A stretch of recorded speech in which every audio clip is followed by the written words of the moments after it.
As a person who has been a public servant all my career, and particularly for 16 years as state superintendent, I know what kind of dedication and sacrifice goes into your service, and I do very much appreciate it.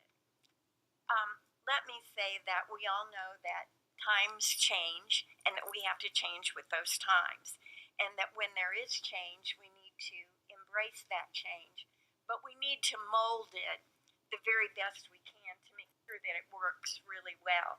And so I'm here to speak about just one word that I would like for you to remove from this legislation. And the word is preferably. So it's really important that we have a Secretary of Education who has been there, done that, someone who's been involved in education so that they can hit the ground running. We know state government works really fast, and when you get here, it's like, what do they say, drinking from a fire hose, because everything happens at once and a lot of things are new. If you get here with those skills and abilities already in place and you have experience, you're going to do a lot better and move a lot faster. If you have been there when parents have come to you and said, could I please have some examples of my child's homework so that I can put that in his casket because he loved school so much? If you have a student who tells you that his mother is dying of cancer and he and his father are going to have to carry on, and if you understand the impact that those things have not only on the child but also on that school community and on the community at large, it's really important. So the teachers are important in being able to work with teachers and understanding how they think and how they work, to be able to work with school boards in putting together a budget and then making that budget work. And sometimes you have to make cuts that really are tough.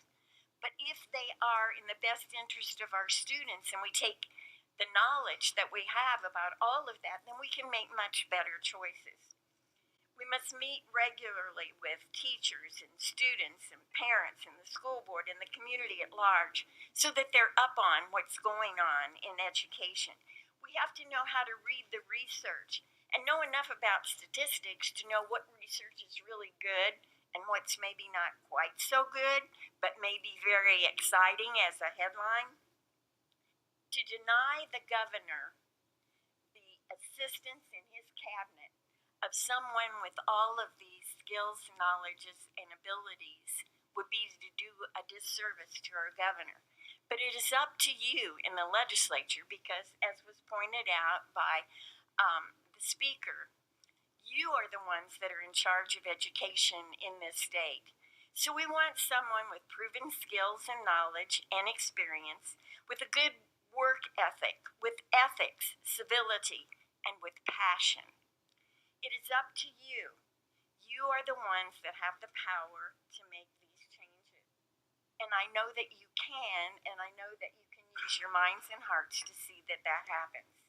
So if the word preferably could preferably be removed, we would have a much better operating for our governor, for the field of education, and for all of the children of all of the people in the state of Indiana. Thank you. Thank you, Madam. Any questions for Ms. Reed? Senator Stoops. Thank you. Thanks for your testimony. The earlier Speaker Bosma said that he didn't feel that this position, either of the superintendent or the future secretary, would be a policy-making position. And I guess I feel differently. What's your opinion both of the superintendent's position in regards to setting policy for the direction of education in the state, or this proposal for a future secretary of education? Well, it's very important that the General Assembly gives the general direction.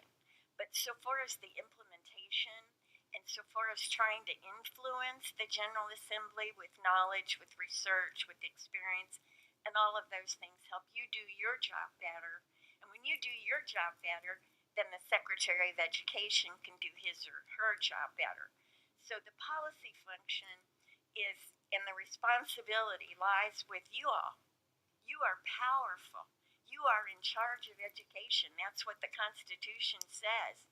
But you delegate that to us. So I think it's really important that we're there to influence policy and try to set the standards that are needed.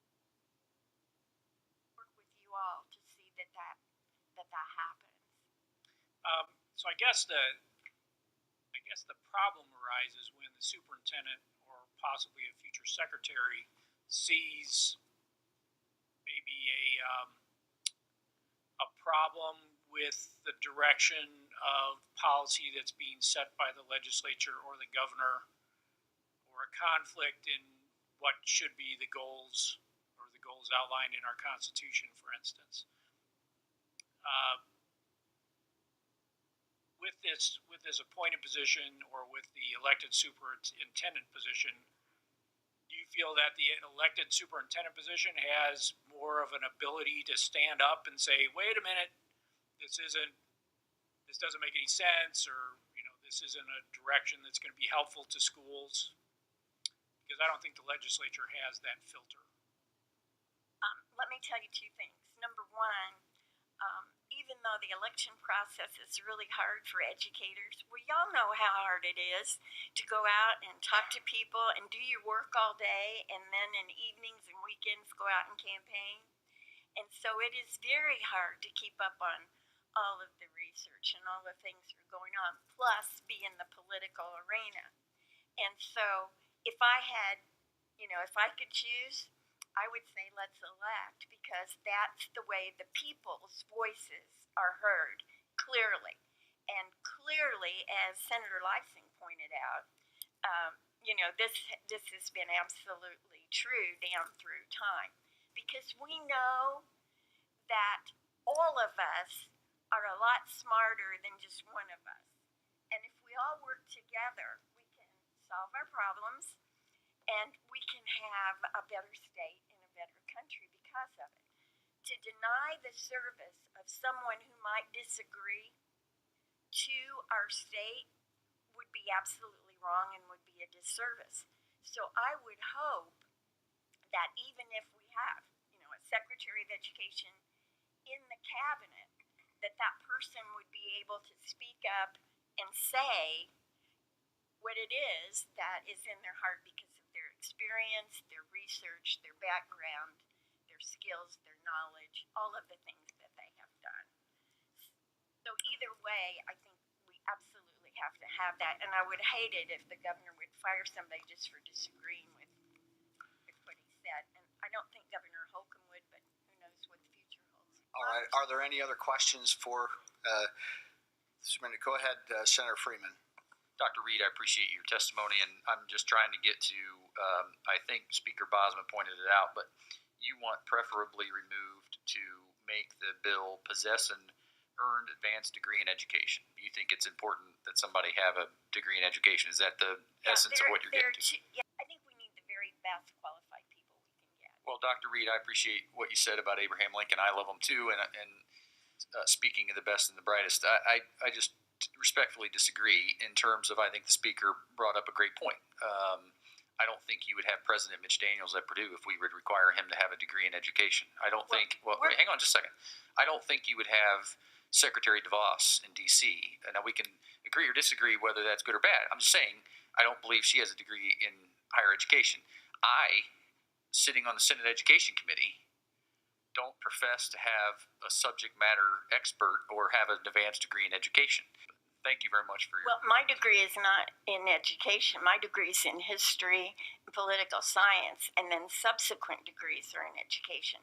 So what I'm saying is that the preferably part, if you said that they had leadership success in administration of public education and earned an advanced degree, preferably mine's in administration, but I could be the administrator in a hospital or any other kind of administrative position. So if preferably isn't in there, when it's in there the first time, I think that absolutely will give us the best person to make decisions quickly. But I think also you might see that if we have an educator as Secretary of Education, it might save a lot of time and a lot of running around and trying to figure things out when people already have that background. It'd really help it move faster and be more effective and efficient. But thank you for your comment.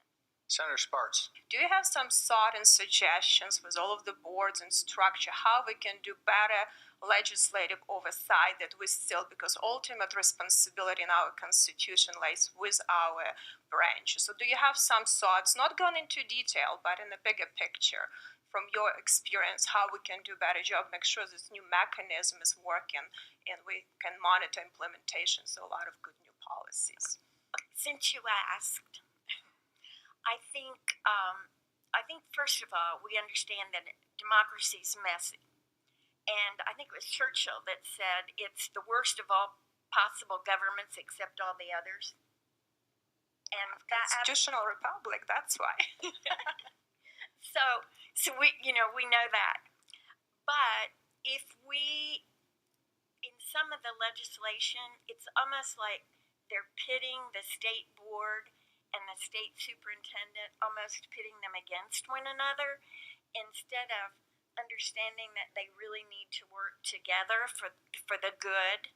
And so I think that's something that on down the road we're going to have to really think about very carefully, because you save, once you decide who's going to be in charge, then everything ought to support to see that that gets done.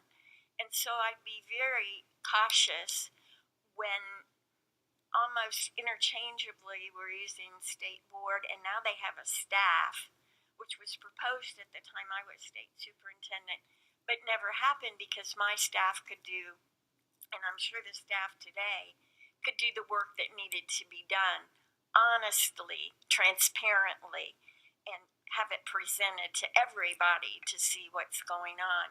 And also, it would help everybody understand that this person is in charge of education and not make any more obstacles that would not be necessary. Did that answer? Thank you. Any additional questions from the committee? Thank you, Dr. Reed. Thank you for your service. Thank you for being here today.